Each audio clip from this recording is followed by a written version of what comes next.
এখন একটি ৬-৭ ছায়া কাটিং করব। তো সেজন্য আমি এখন কোমরের জন্যে ৬ ইঞ্চি পরিমাণ কাপড় নিয়ে এখানে শেপ কাট দিয়ে সোজা করে একটি দাগ দিব। এই দাগ অনুযায়ী আমি সোজা করে কোমর পটিটাকে কাটব। এখন ছায়ার কোমর হচ্ছে ৪০ ইঞ্চি। তো ৪০ ইঞ্চি কাপড়ের পানাতে হবে না, এজন্য আমি সাইডে জোড়া দেওয়ার জন্য আমি আরও একটু কাপড় এখান থেকে ৩ ইঞ্চি বরাদ্দে কেটে নিব।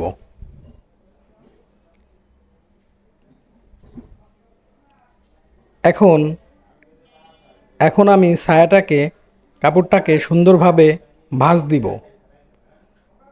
সুন্দরভাবে কাপড়টাকে ভাঁজ দিয়ে সাইড থেকে ফিতার কাপড় বের করব। তো সেজন্য এই যে দেখেন আমি ১ ইঞ্চি ২ পয়েন্ট অর্থাৎ ১ ইঞ্চি ২ পয়েন্ট বরাদ্দে আমি এই কাপড়টাকে ছোট বড় করে ভাঁজ দিব। ভাঁজ দেওয়ার পরে আমি এই বাড়তি কাপড়টুকুকে সুন্দরভাবে সোজা করে কেটে আলাদা করে ফেলব।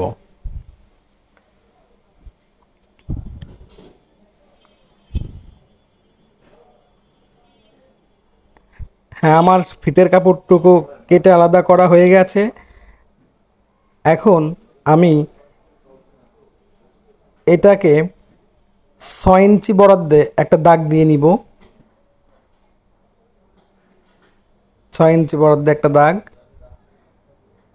তার অপোজিট পাশে এই কর্নারে আমি ৬ ইঞ্চি বরাদ্দে আরেকটা দাগ দিব।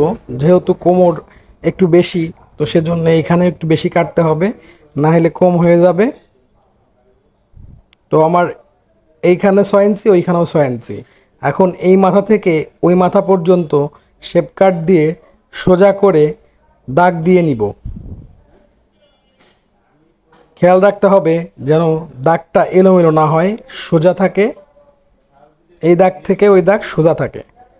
হ্যাঁ, আমার দাগ দেওয়া শেষ। এখন আমি এই দাগ অনুযায়ী এটিকে সুন্দরভাবে কাটব। তো এই যে দেখেন আমার কাটা শেষ হয়েছে। তো ছায়া কিন্তু কাটিং হয়ে গেছে। দেখছেন, ছায়া কাটা খুবই সহজ। এই যে দেখছেন এটা কিন্তু উপরের পাশ আর ওটা নিচের পাশ। এই যে আমার ছায়া কাটিং হয়ে গেছে, ৬ টুকরো কাপড় হয়ে গেছে। এখন ছায়ার কোমরের জোড়ার কাপড়টা কাটবো। যেহেতু কাপড়ের পানা কম, ৩৪ ইঞ্চি পানা আছে, তো সেক্ষেত্রে আমরা এখান থেকে ২ খেন জোড়া দিয়ে নিব। এখন ফিতে দিয়ে মেপে দেখব ৪০ হয় কি না। তো বন্ধুরা দেখেন এখানে ৪০ ইঞ্চি কোমর হয়ে গেছে।